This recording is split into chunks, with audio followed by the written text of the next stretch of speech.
Good evening, people. My name is Samuel and I'm your English teacher today. Meu nome é Samuel e eu serei o seu professor de inglês hoje. E hoje nós vamos aprender sobre definite article, que seria artigo definido em inglês. Primeiro nós temos que entender o que é artigo definido em português. Artigo definido, pessoal, nada mais é do que um artigo que define coisas ou pessoas. Ele define ou descreve coisas ou pessoas. Só que em português, o artigo definido são 4. Nós temos ele como o, a, os, as. Ou seja, como eu costumo falar para os meus alunos, eu particularmente acho que o português é uma das línguas mais difíceis do mundo.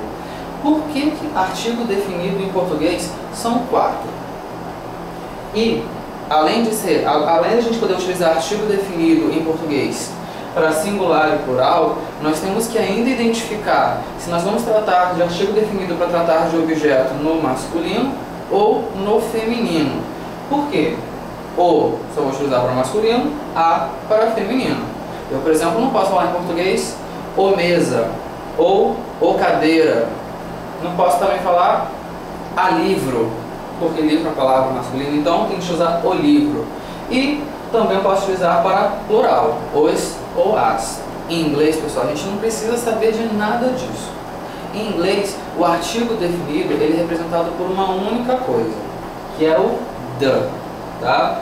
O artigo definido em inglês, na forma escrita, ele é representado por uma única coisa. Em português, ele é representado por 4 coisas e a gente ainda tem que descobrir se é masculino ou feminino que a gente está tratando, se é singular ou plural, tá? Ou plural. E o que acontece? Em inglês, como é representado por um só, na forma escrita, ele vai ser sempre a mesma coisa, tanto no singular ou plural. Se eu quiser falar coisas no singular ou no plural, tá, pessoal? Mas no inglês americano tem uma particularidade. Na forma escrita é a mesma coisa, mas na forma falada, na forma pronunciada, não é a mesma coisa, tá, pessoal?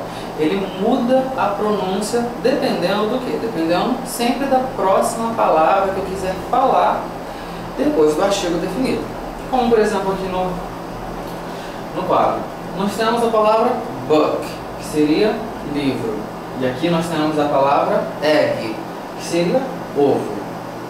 Na gramática americana, diz o seguinte: como tudo vai depender da palavra que eu quero falar, a gente precisa observar a primeira letra dessa palavra. Se ela começar com consoante, o som do artigo definido vai ser um. Se ela começar com vogal, o som do artigo definido será outro.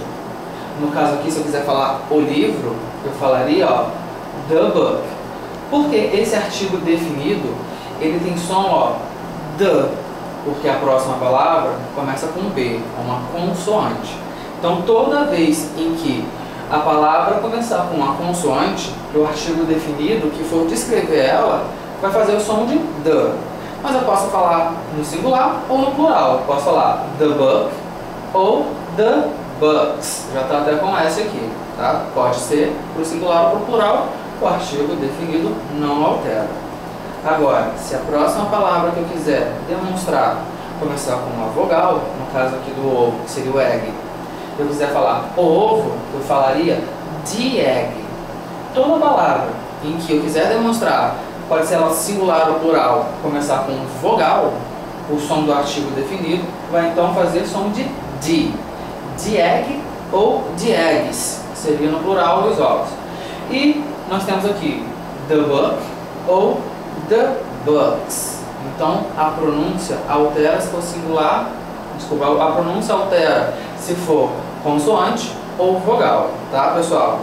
Então, ó, espero que vocês tenham captado a mensagem. Essa particularidade é uma particularidade do inglês americano, tá? Na questão da pronúncia. Eu espero que vocês tenham aprendido um pouquinho mais de inglês. That's all for today. É tudo por hoje. See you soon. Bye bye.